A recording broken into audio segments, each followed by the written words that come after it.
Coach की बडगाम से बनिहाल की यात्रा सही मायनों में एक लंबी छलांग है।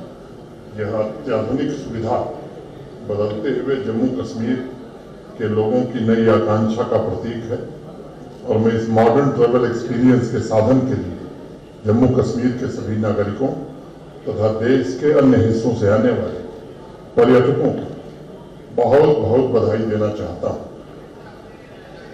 G20 का जिक्र अभी वैष्णव साहब कर रहे थे। G20 टूरिज्म वर्किंग ग्रुप की ऐतिहासिक श्रीनगर बैठक के बाद से जम्मू कश्मीर में नया आत्मविश्वास पैदा हुआ है।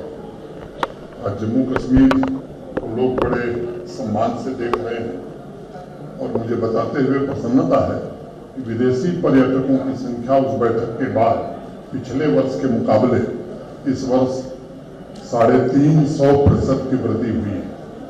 डोमेस्टिक टूरिज्म में जम्मू कश्मीर ने पिछले वर्ष 1,88,00,000 1.88 करोड़ पर्यटकों को होस्ट करके एक नया रिकॉर्ड बनाया था और इस साल सितंबर तक यह आंकड़ा 1,70,00,000 पार कर चुका है। बडगाम बनिहाल ट्रैक पर दौड़ने वाली स्पेशली डिजाइन विस्टाडोम कोच से कश्मीर घाटी के टूरिज्म को एक नया बूस्ट मिलेगा। एक नई रेलगाड़ी शुरू हुई है जो एयर कंडीशन होगी।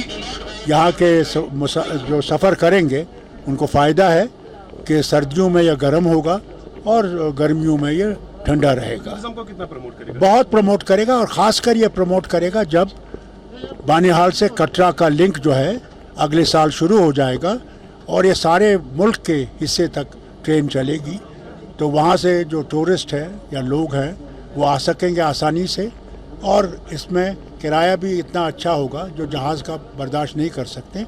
उसमें कश्मीर के टूरिज़्म को बढ़ावा मिलेगा।